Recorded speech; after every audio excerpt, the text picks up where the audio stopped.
답절, 벤또, 가감.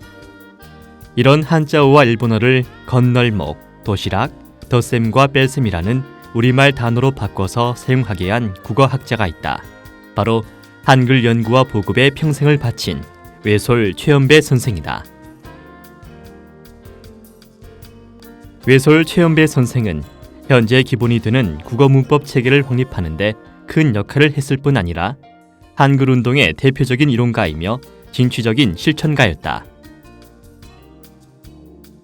일제치하의 열악한 환경 속에서도 우리 말과 글을 후대에 전하려는 노력을 멈추지 않았고, 해방이 된 후에는 생활 속 잔재가 되어버린 일본 말을 없애고 우리 말을 보급하기 위해 힘썼다. 선생은 한글을 지키는 것이 나라를 지키고 결의를 사랑하는 것과 같은 일이라 믿으며 평생 자신의 신념을 실천하는 삶을 살았다. 지금부터 그의 한결같은 인생을 함께 만나보자. 외솔 최연배 선생은 1894년 10월 19일 경남 울산에서 태어났다.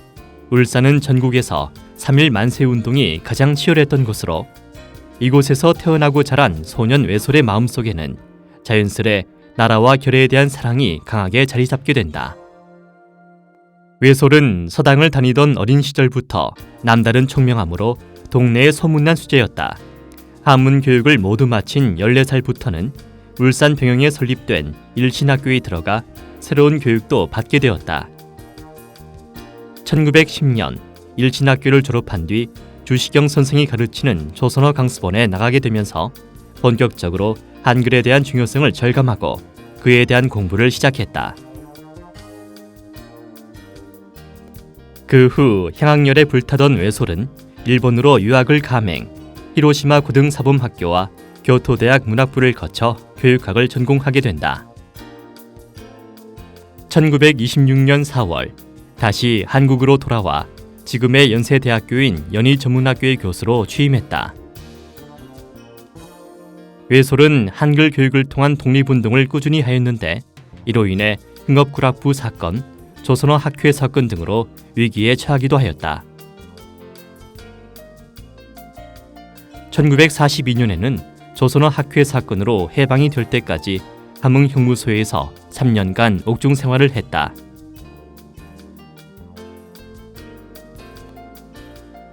1945년, 특히 이런 한글 사랑은 해방이 되면서 선생의 한글 교육 운동이 본격적으로 시작된다.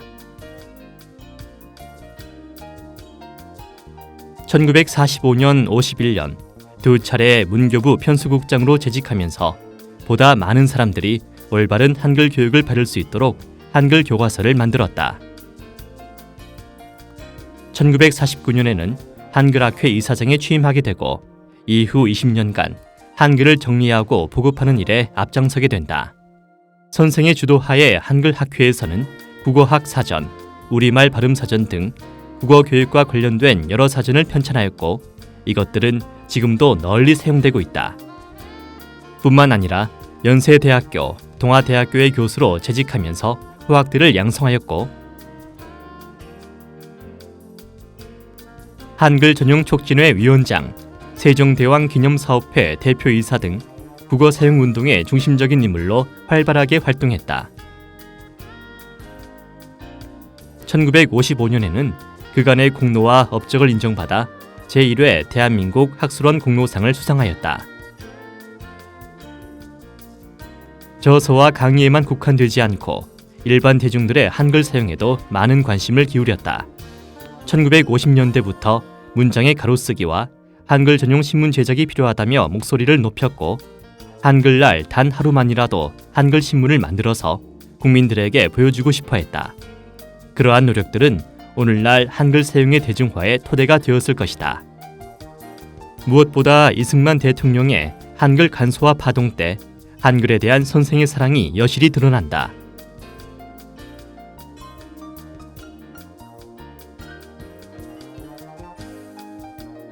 한글 간소화 정책이 발표되자 외솔 선생은 문교부 편수국장을 사퇴하고 전국 각지를 돌며 한글 맞춤법 강의를 했다.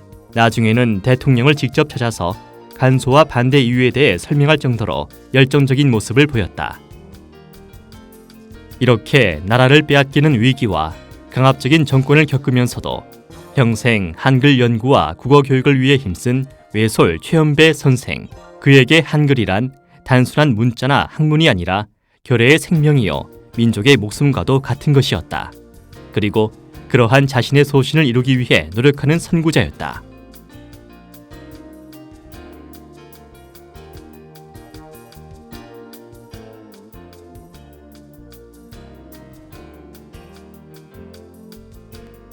한글 수호자 최연배 선생에게 언제나 든든한 후원자가 되어준 조선어 학회. 1921년 결성된 한국 최초의 민간 학술 단체 조선어 연구회를 시작으로 일제 치하 아래 한글 연구와 민중 계몽을 위해 힘써왔다. 조선어 학회의 가장 큰 업적은 1933년 한글 맞춤법 통일안을 제정하면서 우리말 사전을 편찬한 것이다. 그러나 1942년경 사전 편찬과 한글 교육을 빌미로 회원들 33인이 검거되는 조선어 학회 사건이 벌어진다. 최연배 선생도 1942년부터 수감되어 약 3년간 형무소 생활을 해야 했다. 10월 1일 일제 경찰은 조선어 학회 회원 33인을 검거하여서 한문 형무소에 가두었습니다. 이때 큰사전 원고도 말하자면 그 증거물이 되어서 한문까지 가져간 바도 했습니다. 우리들은 3년 동안 갖은 옥고를 겪는 중에 동지 이윤재, 한징 두 분이 옥중 이슬로 사라지고 말았습니다. 8.15 해방으로 옥문을 나오기는 하였습니다만 나오게 보니까 큰사전 원고가 간 곳이 없어서 사회의 내려는 협력을 얻어서 찾은 결과 서울역 앞 운수회사 창고에서 겨우 찾아냈습니다. 그래서 해방이 되면서 조선어 학회의 활동은 더욱 활기를 띠게 된다. 한글 학회로 이름을 바꾼 1949년부터는 최연배 선생이 이사장으로 취임하게 된다. 언론인들과 작가들을 대상으로 정기적인 특강을 개최하여 한글을 사용하도록 적극 권장하였다. 잡지와 신문들은 서서히 한글 사용을 전면화하기 시작했고 선생의 끊임없는 노력과 열정으로 대중들은 보다 쉽고 편하게 글을 접할 수 있었다.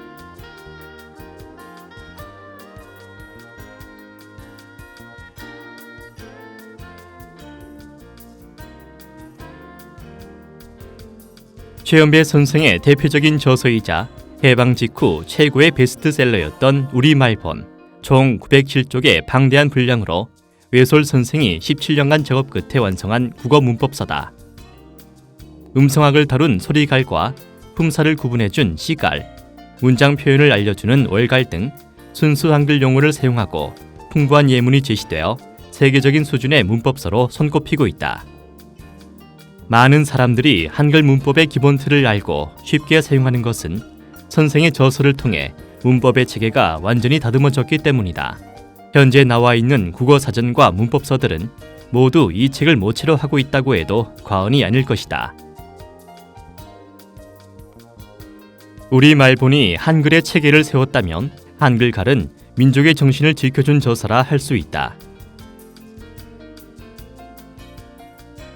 세종대왕의 훈민정음 창제에서부터 한글의 뿌리에 대해 설명한 한글갈은 국민들에게 잊혀져 있던 우리말의 가치를 되살려준다.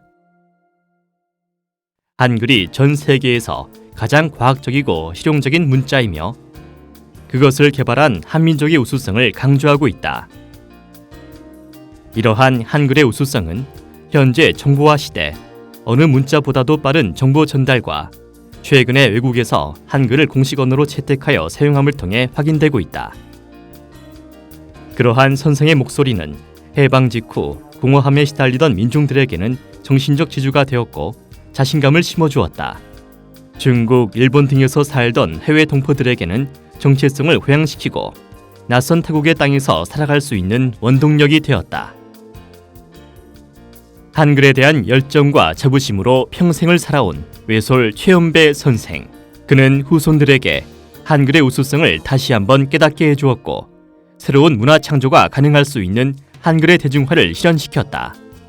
한글이 곧 목숨이라고 생각하던 선생의 정신은 앞으로도 더 찬란하게 빛날 한글의 미래 속에서 굳건한 토대가 될 것이다.